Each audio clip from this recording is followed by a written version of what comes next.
सबको मेरी तरफ से जय मसीह की। मैं हूं आपका भाई पास्टर सुखविंद्र कुमार। आज फिर परमेश्वर के पवित्र वचन को हम देखेंगे। आओ मेरे साथ परमेश्वर के वचन की ओर चलते हैं।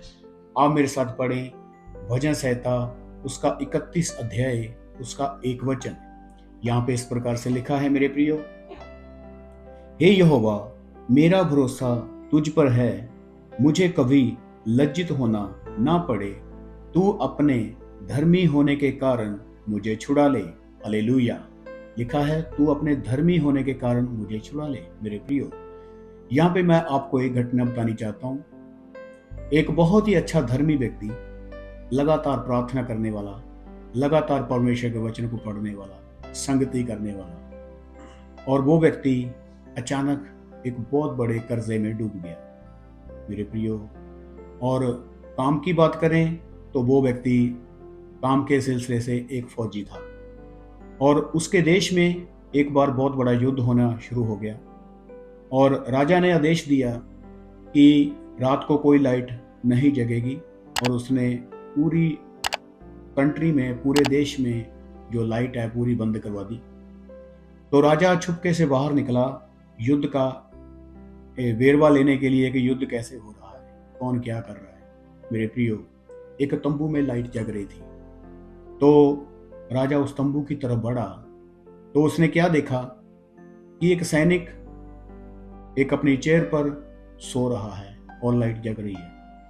जब राजा उसके पास गया तो उसने क्या देखा कि उसके पास एक पेपर पड़ा हुआ है और उसके ऊपर लिखा हुआ है, मेरा कर्जा कौन चुकाएगा।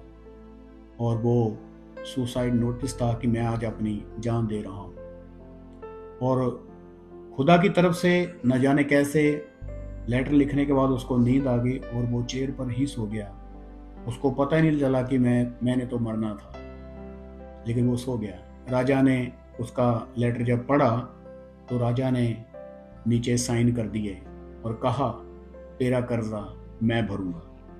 तो सुबह जब वो सैनिक उठा, उसने जब लेटर को पढ़ा तो उसने सोचा मैंने तो मरना था, लेकिन मेरे को नींद आ गई। लेकिन जब लेटर को उसने नीचे पढ़ा तो वहां पे लिखा है, तेरा कर्जा मैं भरूंगा, और नीचे राजा के साइन थे। मेरे प्रियो, वो सैनिक अति खुश हो गया, बहुत ज्यादा वो झूमने लगा। उसने शोर मचाया कि मेरा कर्जा मेरा राजा भरेगा। मैं यहाँ पे आपको एक बात बतानी चाहता हूँ, हमारा धर्मी राजा प्रभु यीशु मसीह है। हालेलुया।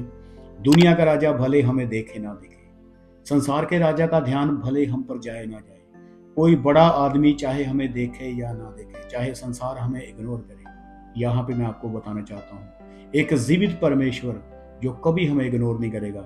उसने पैसों से नहीं बल्कि अपने लहू से हमारे पापों का कर्जा चुका दिया है। और जिस परमेश्वर ने हमारे पापों के लिए अपने लहू को देके हमारा कर्जा चुकाया है, वो दूसरे कर्जे से हमें क्यों ना मुक्त करेगा।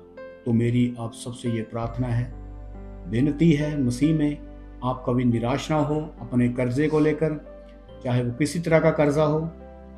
परमेश्वर हर कर्जे को चुकाने की ताकत रखता है, आज भी वो जीवित है। इन्हीं वचनों के साथ परमेश्वर आप सबको बड़ी बरकत दे। God bless you.